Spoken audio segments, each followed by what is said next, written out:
Welcome back. As we earlier said, that His Excellency, the Head of State President Abdel Fattah Sisi, have attended earlier on Thursday a huge conference at the Cairo Stadium entitled Long Live Egypt, Palestine. Of course, in the context of Egypt supporting in its strongest sense our brothers in Palestine. And with us live over this particular topic is His Excellency Ambassador Gamal Bayoumi, former Assistant Foreign Minister. Good morning, Your Excellency. Good morning, good morning. How are you? How are you doing, sir? Of course, President al-Sisi, during the conference that was held at the Cairo Stadium on Thursday, gave a very special and impressive speech to the attendees. Egyptians, intellectuals, celebrities, media figures, people from walks of life. Everybody was so keen to attend that particular conference, Long Live Egypt, Palestine. How do you assess the President's speech at the conference in the stadium, Cairo Stadium? Very important conference and more important speech, because it was up to the point. It shows the position of Egypt towards Palestine in general and to this crisis in Gaza. And the President gave our borderlines to deal with the problem. No way that we shall accept any migration from Gaza to any part of the world, especially to Sinai. No way that we shall accept invasion of Gaza.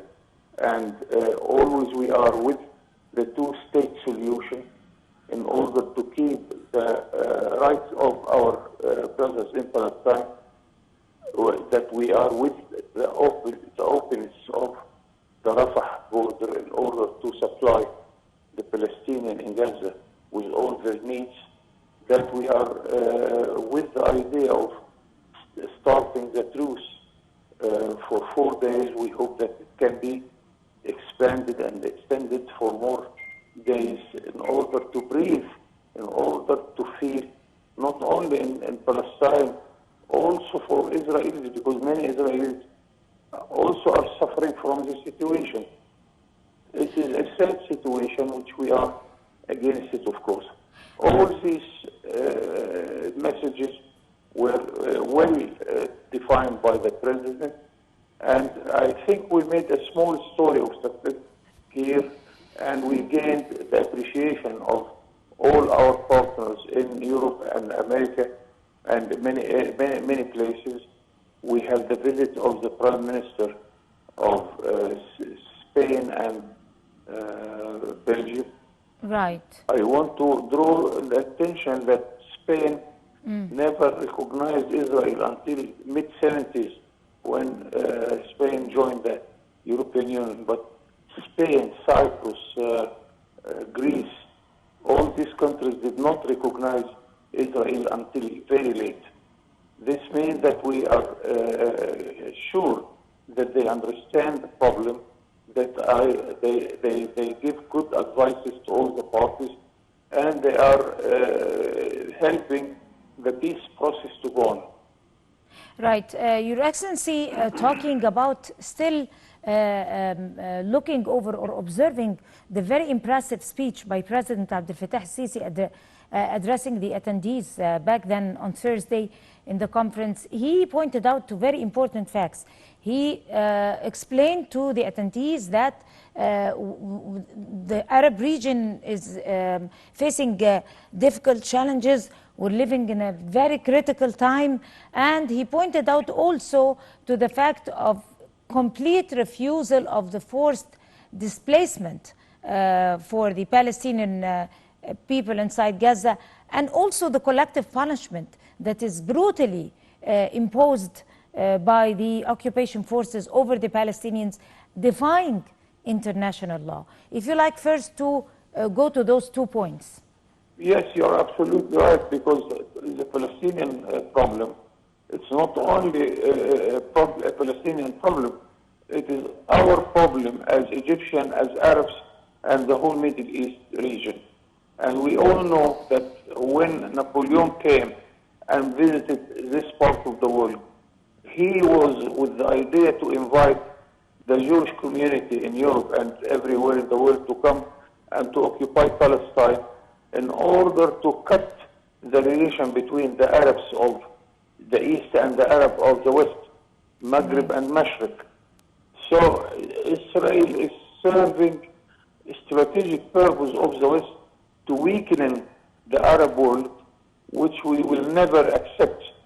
And we succeeded to establish positive relations with America and the European Union by the peace process of President Sadat.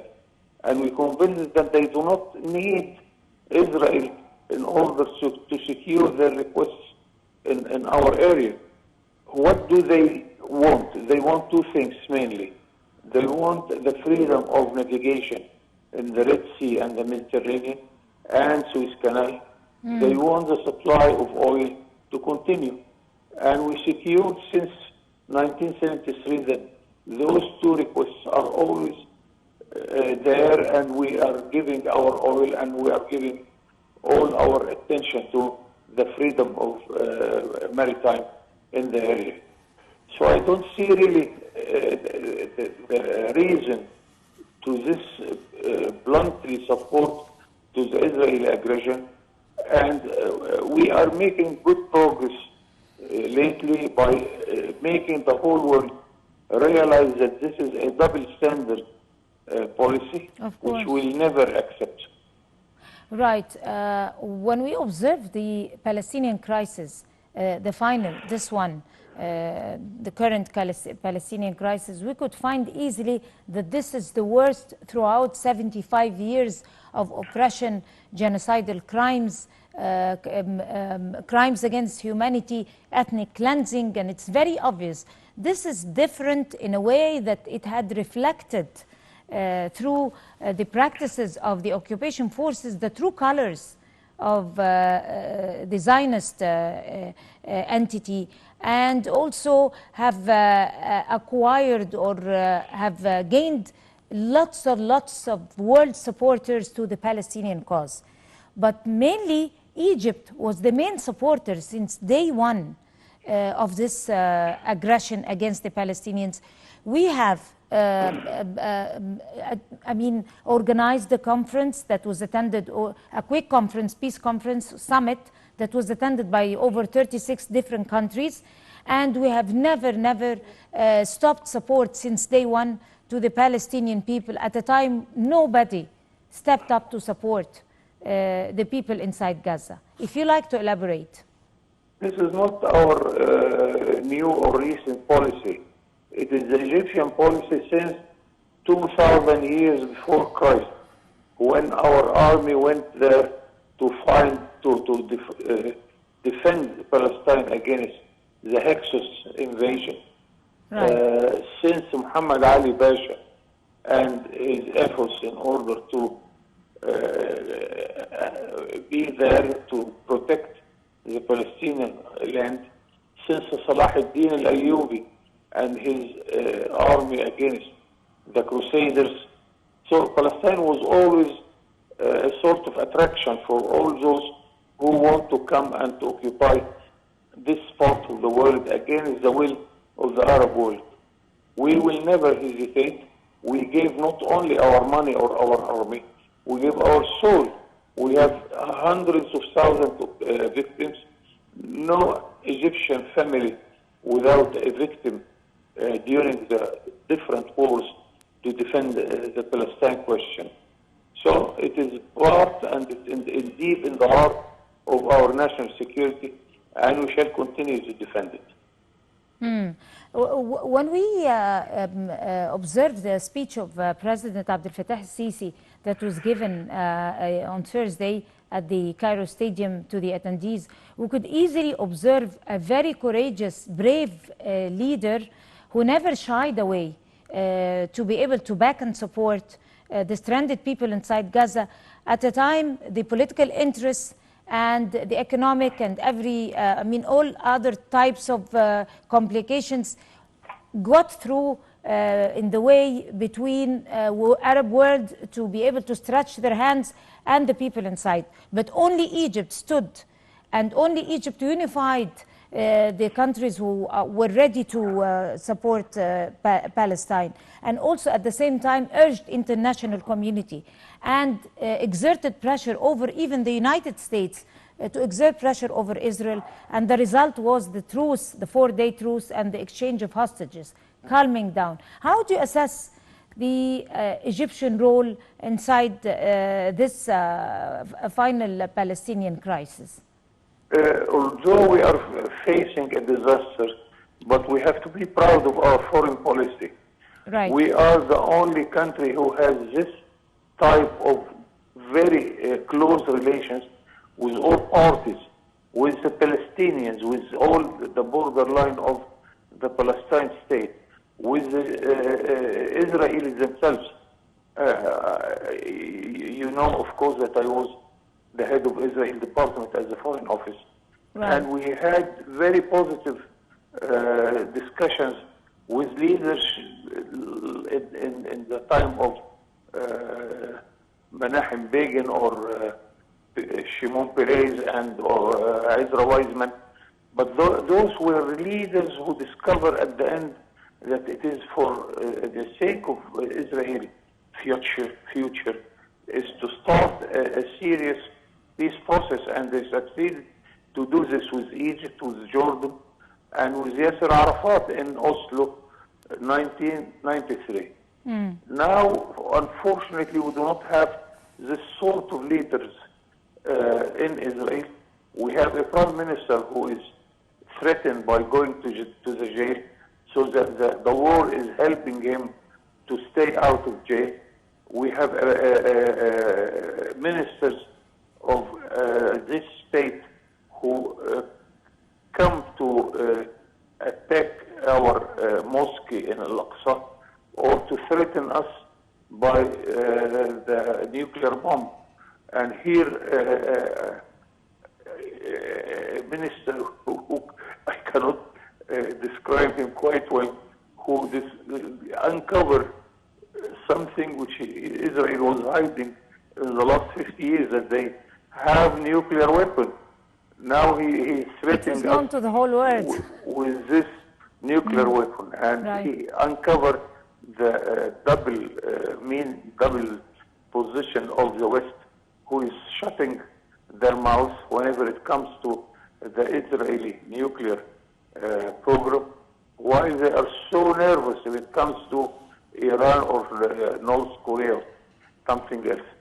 Something amazing, but it helps our image in the international information system, and we are gaining on this track also. Right.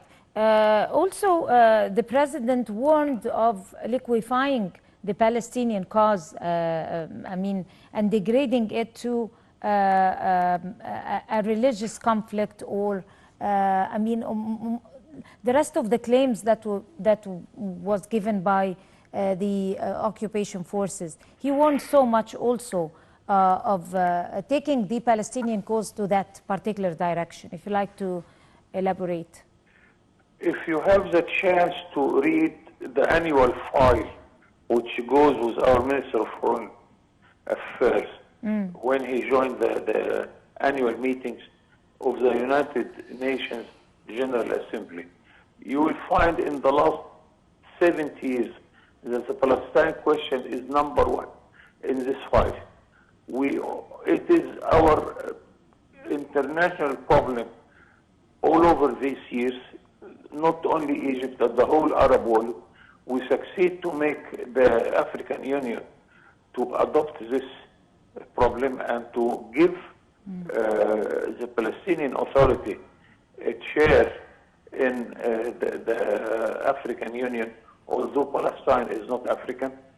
We succeed to have the support of friendly countries like China or Russia, India, and all those countries who voted by 120 votes in the United Nations General Assembly to ask for stopping this war and to create a Palestinian state. So it is a story of success, but hopefully that it will continue. until we see a real Palestinian state on its own territory. Right. From your own point of view or your own assessment, Your Excellency, how do you assess the idea of a 4-day truce, and is it enough? I mean, practically speaking, I know that it could be extended, it could be broadened if the occupation forces respected their word and try once in their lives to have faith in their word and respect a truce or an agreement. So how could a 4-day truce and cease of fire be able to change the course of events? Could it or could it not? It is a small sample of peace which may encourage people to continue. But of course it is not enough.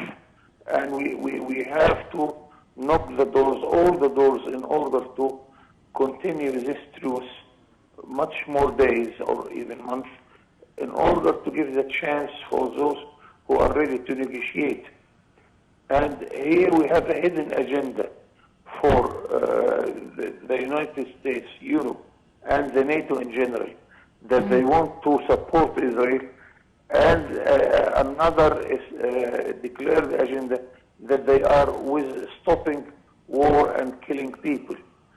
So we have to deal with this with all patience, and I think we have the patience because we are really convinced that in the last day, I mean imagine after 20 years, what is the future of a country like Israel establishing a state of hatred around her, whether in the country by the Palestinians or in Syria by occupying the Golan Heights or by attacking South Lebanon.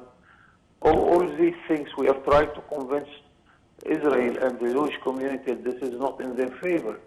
And we made some steps, positive steps, because we realize now that even the Jewish community in United States they are detaining even to draw the attention of the American president to change his attitude. Even there are many Jewish people in Israel itself who are attacking the prime minister in order to change his policy, his attitude.